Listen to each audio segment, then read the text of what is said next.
In college athletics, every season is a little bit different, and the 2014 edition of the Penn State women's gymnastics program is no exception to that rule. The Nittany Lions lost two of their top performers from the 2013 squad, but head coach Jeff Thompson thinks that could make his team even stronger in 2014. The Nittany Lions bring back a number of talented upperclassmen and add 4 talented newcomers into the fold for the 2014 season. Well, the 2014 season's right around the corner, and we couldn't be more excited about this team. You know, people look at us on paper and you see that we lost Sharia Musser and Maddie Merriam from last year, our 2 highest scorers, All-American, and they wonder, you know, how in the world could they be as good as they were. We actually think we might even be better this year without the superstars. So we have 2 seniors that are doing a great job leading the team. We have a class of juniors that are stepping it up. They came back in great shape. They've upped their skill level. They're ready to go. They're dragging everyone along with them. We have Sammy Musto, who's an outstanding sophomore, who's going to be back in the all-around. And then we have 3 freshmen that, although all were limited due to injuries over the summer, they're all making comeback. They're all going to be ready to go, and they're all going to play important roles for us this season. So it's an exciting year. We're hosting the Big Ten Championships this year in March, and then 2 weeks later we get the opportunity to host the NCAA Regional Championship. So everything's building toward postseason, and we're excited with the team we have this year. Penn State enters the season ranked among the top 15 programs in the NCAA and will compete in one of the toughest gymnastics conferences in the country. 6 Big Ten programs are ranked among the top 20, which is tied with the Southeastern Conference and the Pac-12 for the most of any conference. Thompson knows his team needs to be at their best all season to navigate a tough schedule, but wants them to be at their best during the postseason, where the Nittany Lions will host the Big Ten Championships on March 22nd and the NCAA Regional Championships on April 5th inside Rec Hall. We feel like we have a really good schedule this year, fun for our fans, but also challenging for our team. We're going to start on the road at Iowa State on Sunday, January 5th, and then that following week when we go on the road again to SEC opponent, the University of Kentucky. It's Kentucky's, it's called Excite Night. They've been doing it ever since head coach Leah Little started it back in the 80s. It's their biggest meet of the year. They have over 6,000, 7,000 people there every year. It's going to be a great competition with Kentucky, Penn State, West Virginia, and Ball State. So it's going to be an early season opportunity for us to really measure ourselves against other really good teams in an arena that's going to be packed with Kentucky fans. We come home, we have a quad meet at home, then we have a couple double dual meets at home. We end our season with another quad meet before going into the Big Ten Championships, which we host. One thing that's new in the Big Ten this year is the Big Ten Championship is going to be hosted like last year in 2 different sessions, but the way the 2 sessions are determined are based on quad meets the weekend before. So we go to Michigan, and it's Michigan, Minnesota, and Iowa. So in the preseason poll, Michigan and Minnesota are ranked ahead of us. Both Michigan and Minnesota qualified to nationals last year. So we have our work cut out for us, because from those 2 sides, the top 2 teams in each quad meet advance to the evening session at the Big Ten Championship. So our goal is we want to be in the evening, obviously. We want to be in, you know, the night session where we feel like the crowd might be a little bit better. But it's also just a point of pride to finish first or second in that meet and to be in the evening. So that's something that's a little different from the previous 2 seasons. When I was coaching in the SEC, it was a point of pride in the SEC to have as many teams as they had at nationals every year. When I left Auburn and came to Penn State, you know, Michigan was the only team that really made it every year. Ohio State would go, or Penn State would go every now and then. With the addition of Nebraska, the Big Ten added another team that is there every single season. Well, last year, you look at that field, Minnesota made it, Illinois made it, both teams that we had defeated during the regular season. And we feel like this year the Big Ten's even stronger. If you look at the preseason national poll, the Big Ten has just as many teams in the top 25 as the SEC and the Pac-12. So we think it's going to be an exciting season. We think it's going to be a great season of close competition, and it's going to come down to which teams can be most consistent week in and week out. We sat down with head coach Jeff Thompson to get the inside scoop on the 2014 Penn State women's gymnastics roster. The fourth-year head coach gave us a glimpse into how the program is shaped and how the program has been built during his time at Penn State, and how he feels that the gymnasts are progressing heading in to their season opener on January 5th at Iowa State.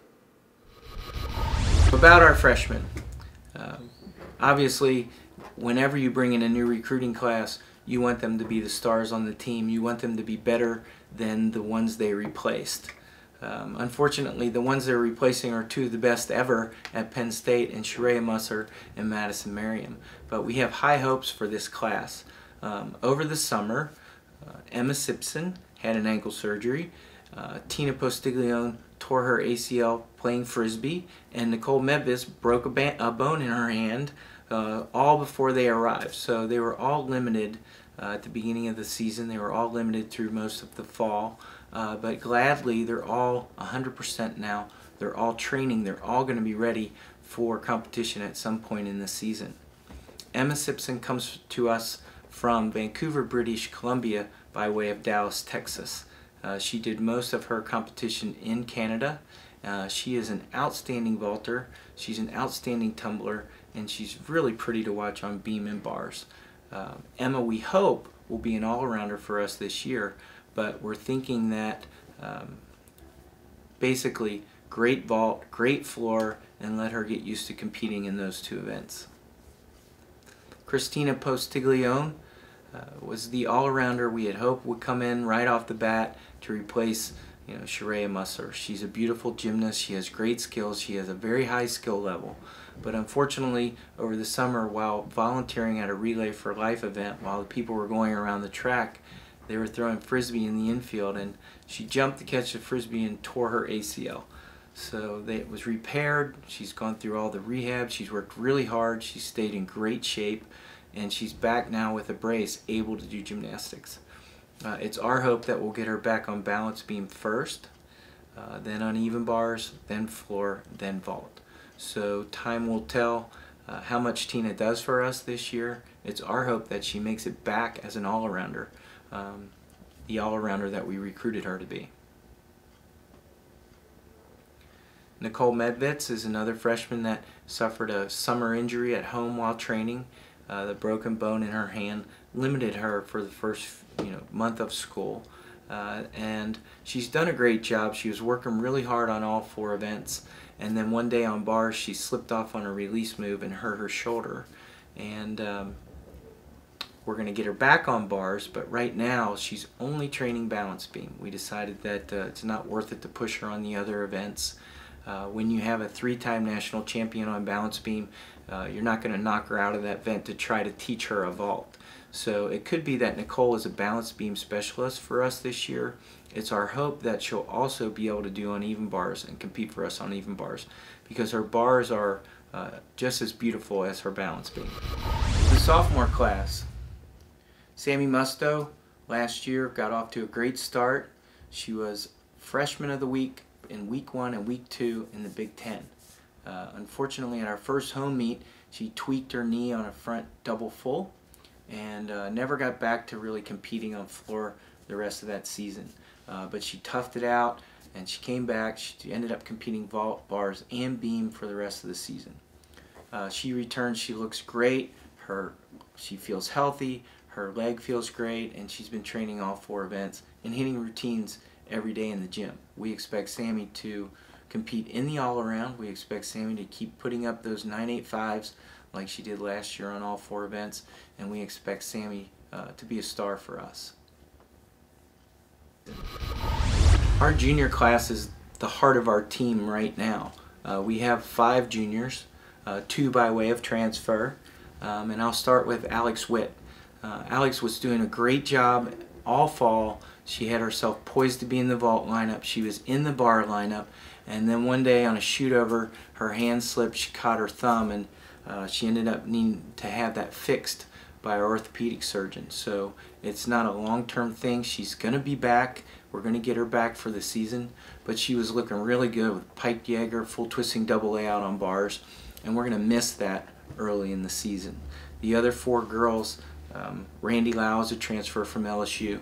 Randy vaulted for them all year last year. She didn't do any of the other events in competition, but she averaged almost a 9.9 all season, and we are so glad that she's here because that's the event that we were the weakest at the beginning of the year. We expect Randy to go out and be a great vaulter every week, but she's ready to go on bars, beam, and floor, and we expect her to be in those lineups as well.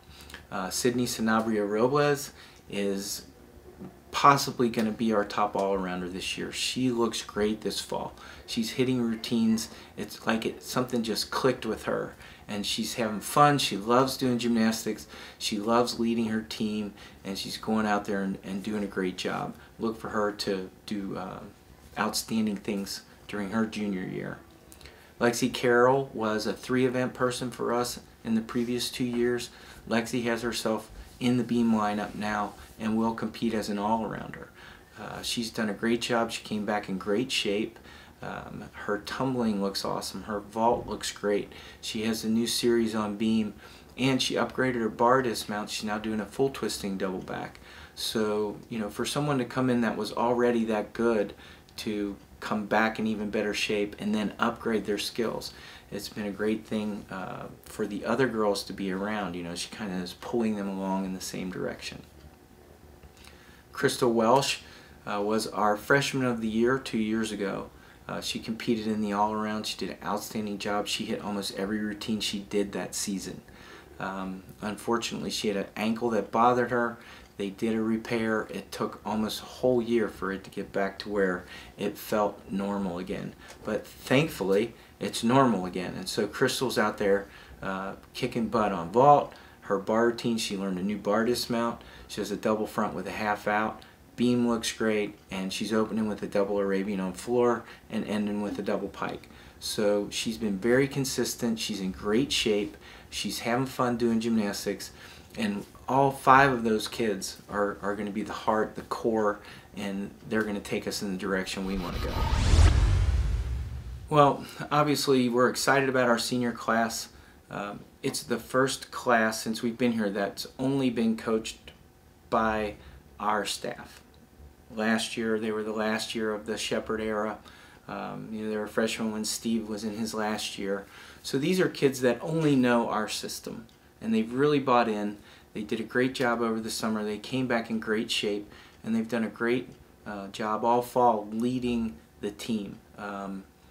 Lindsay Musgrove has been as consistent as all 3 years on vault and floor. Her tumbling looks great. She started going by herself way before everybody else did without spots. That's just how confident she is. Her dance is great, and so she knows going into the meet, I'm going to nail my vault.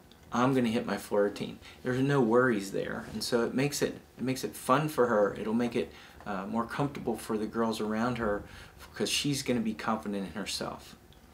Cassidy Stouter has been a rock for us for the first 3 seasons that she's been here. She's been our leadoff person. She has a hitting percentage that's incredible. Cassidy's going to find herself in a different role this year. Her vault has gotten very good. She could actually be an all-arounder for us if we need her to be. But on even bars where she was a leadoff, now she's going to find herself in either the 5th or the anchor position in most meets. So we already know that she can handle the pressure. This will give her the opportunity to not only hit a great routine, but the score building that occurs before she goes is going to help her get those 9.9s that we need. The same thing with balance beam. She's a beautiful balance beam worker. She's been the leadoff for us, and again, it's going to give her a chance to really, get that big score that we're going to need. On floor exercise, she's learned new tumbling. She has a new last tumbling pass, and she's been very consistent all fall. So, with her leaps, her flexibility, and how great her dance is combined with this new tumbling, well, it's our hope that she's going to be able to give us the 9.85s and 9.9s every meet that we need. With all of the experience returning for 2014 and a group of talented newcomers, the Penn State women's gymnastics program will look to continue to move forward under fourth-year head coach Jeff Thompson. Be sure to check back with GoPSUSports.com throughout the season for feature stories and updates on the Penn State women's gymnastics program.